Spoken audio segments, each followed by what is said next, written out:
Hai everyone, welcome to La Baik Bongcah. Drama ini berkisah tentang cinta gamers perempuan bernama Wei Wei dan gamers laki-laki bernama Sionan. Awalnya keduanya nggak tahu satu sama lain bahwa mereka ternyata satu kampus. Setelah tahu, hubungan mereka justru semakin dekat, apalagi Sionan merupakan cowok populer di kampus. Di satu sisi, Sionan mengalami sebuah kecelakaan waktu lagi bareng saudaranya. Kala itu yang menyetir bukan Sionan, saudaranya ini keasikan ngomong sampai nggak sadar ada mobil di depannya. Dan akhirnya mereka pun mengalami kecelakaan. Perawat melaporkan kalau itu adalah tabrakan beruntun. Begitu Sionan sampai di rumah sakit, dia udah kehilangan kesadaran, tapi saudaranya kok baik-baik aja ya. Detak jantungnya Sionan 56, tekanan darahnya 101, lebih dari 150.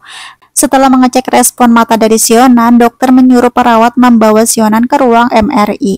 Pemuda yang menyetir mobil itu jadi galau dan terduduk lemas sambil mikirin kejadian tadi. Dua saudaranya lagi datang dan bertanya gimana kondisi Sionan yang mereka sebut kakak ketiga. Dia bilang Sionan lagi diselamatkan di dalam. Begitu tiba di rumah sakit, Sionan sudah kehilangan kesadaran. Pemuda itu terus menyalahkan dirinya kenapa dia harus mengobrol sambil menyetir. Ini semua kesalahanku, harusnya aku yang terbaring di sana. Kemudian dia pun menangis dengan keras. Lampu operasi sudah padam, dokter keluar dan mereka segera menghampiri dokter.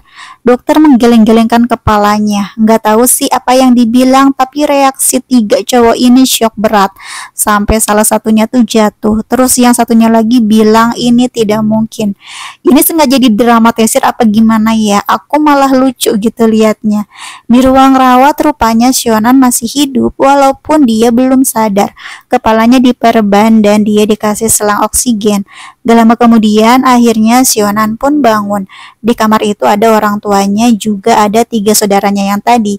Mereka sangat bahagia melihat Sionan bangun karena semalam dokter malah geleng-geleng kepala dan menakuti mereka. Gak bisa dibayangkan kalau terjadi sesuatu yang buruk kepada Sionan. Lagian kenapa juga sih dokternya tuh harus ngedrama gitu. Sionan bilang dia udah baik-baik aja. Orang tuanya minta anaknya hati-hati aja kalau menyetir. Nah, si tersangka ini langsung ngaku kalau dialah yang menyetir malam itu, bukannya Sionan, sehingga menyebabkan terjadi kecelakaan.